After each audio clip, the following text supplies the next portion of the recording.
वो सभी इकाइयां जो विनिर्माण में शामिल हैं उन्हें उद्योग के रूप में वर्गीकृत किया जाएगा। सेवा क्षेत्र उन इकाइयों को संदर्भित करता है जो व्यापार या विनिर्माण में शामिल नहीं है बल्कि किसी भी प्रकार की सेवा प्रदान करने में शामिल है। यह योजना ब्याज सब्सिडी, CGT-MSE कवर और back ended margin money subsidy का संयुक्त लाभ प्रदान करती है। आइए समझते हैं कैसे। 5 लाख तक की परियोजनाओं के ऋण पर 4 वर्षों के लिए 100% ब्याज सब्सिडी दी जाएगी। इसका मतलब कि इस अवधि के दौरान आपको कोई भी ब्याज देने की जरूरत नहीं है। यह सब्सिडी त्रैमासिक आधार पर दी जाएगी, लेकिन इस सब्सिडी को प्राप्त करने के लिए आपको नियमित रूप से भुगतान करना होगा और किसी भी विलंबित भुगतान से बचना होगा।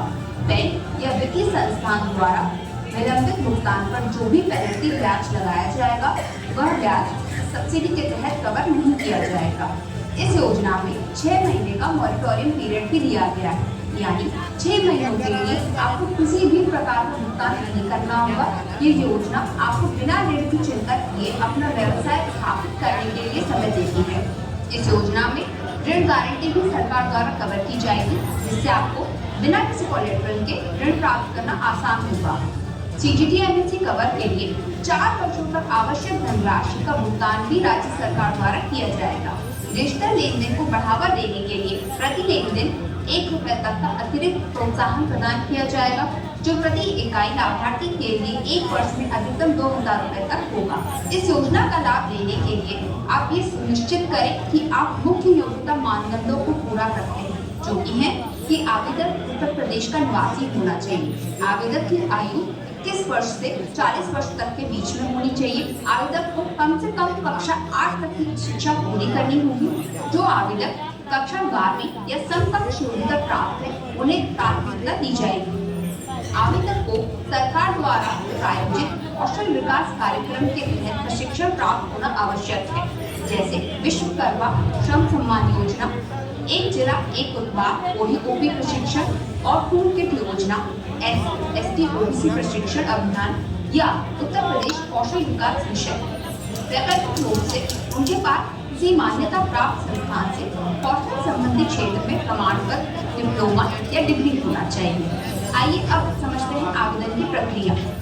आवेदकों को अपने आवेदन पत्र ऑनलाइन आधिकारिक MSME पोर्टल msme.ub.gov.in के माध्यम से जमा करना होगा। सभी आवश्यक दस्तावेज अपलोड करें, जिसमें आयु प्रमाण जैसे आधार कार्ड या जन्म प्रमाण पत्र, शैक्षिक योग्यता प्रमाण पत्र, प्रशिक्षण या कौशल प्रमाण पत्र, व्यापक अभियान या परियोजना प्रस्ताव और पता प्रमाण शामिल रहेगा। आवेदन पत्रों की समीक्षा और सत्यापन जिला कार्यक्रम प्रबंधन इकाई DPN द्वारा किया जाएगा। सत्यापित आवेदन पत्र संबंधित बैंकों को प्रोसेसिंग के लिए भेजे जाएंगे। बैंक परियोजना प्रस्ताव का मूल्यांकन करेगी और स्वीकृति या अस्वीकृति जारी करेगी। स्वीकृति मिलने पर सब्सिडी और वित्तीय सहायता सीधे आवेदक खाते में जमा कर दी जाएगी। ऋण राष्ट्रीयकृत, अनुसूचित, ग्रामीण और अन्य RBI द्वारा अनुमोदित वित्तीय संस्थानों के द्वारा प्राप्त किया जा सकेगा। लेकिन ध्यान रखें, कुछ प्रकार की परियोजनाएं इस योजना के तहत वित्तीय सहायता प्राप्त करने के लिए अयोग्य हैं। नकारात्मक सूची में जो उत्पाद शामिल है वो कुछ इस प्रकार है: शराब या फिर पेय पदार्थ जिसमें एरेटेड ड्रिंक्स और कार्बोनेटेड ड्रिंक्स भी शामिल हैं, तंबाकू उत्पाद जैसे कि गुटखा, पान मसाला, पटाखे और प्लास्टिक बैग, विशेष रूप से वो जो 40 माइक्रोन से कम है या जो केंद्रीय या किसी राज्य सरकार द्वारा प्रतिबंधित हो। इसके अतिरिक्त कोई भी अन्य उत्पाद जो सरकार द्वारा समय समय पर प्रतिबंधित किया जाएगा वो भी इस योजना के लिए अयोग्य माना जाएगा। वो लाभार्थी जिन्होंने पहले चरण की वित्तीय सहायता 4 वर्षों के भीतर पूरी तरह से प्राप्त कर ली और पूरे ऋण की राशि का भुगतान कर दिया हो, वे दूसरे चरण की वित्तीय सहायता के लिए आवेदन कर सकते हैं। इस विस्तार चरण के लिए अधिकतम परियोजना लागत 10 लाख रुपए तक मान्य है। हालांकि इंटरेस्ट सब्सिडी ऋण राशि के 7.5 लाख रुपए तक या पहले चरण में प्राप्त किए गए ऋण का 2 गुना, जो भी कम हो तो 50% तक सीमित रहेगी और यह 3 वर्षों की अवधि के लिए लागू रहेगी। अब समझते हैं कि ये कैसे काम करेगा। स्टेप 1, पहले चरण में आपने जो ऋण लिया है उसे दोगुना करें। स्टेप 2, इस दोगुनी राशि की तुलना करनी है 7.5 लाख रुपए से और इन दोनों में से जो भी कम हो उसे आपको चुनना है। दूसरे स्टेप में जो राशि आपने चुनी है उसके इंटरेस्ट का 50% तक जो कैलकुलेट किया जाएगा वही आपको इंटरेस्ट सब्सिडी के रूप में प्राप्त होगा। उदाहरण के लिए मान लीजिए आप पहले चरण में 3 लाख रुपए तक का ऋण लिया और दूसरे चरण में 7.5 लाख रुपए तक का ऋण ले रहे थे।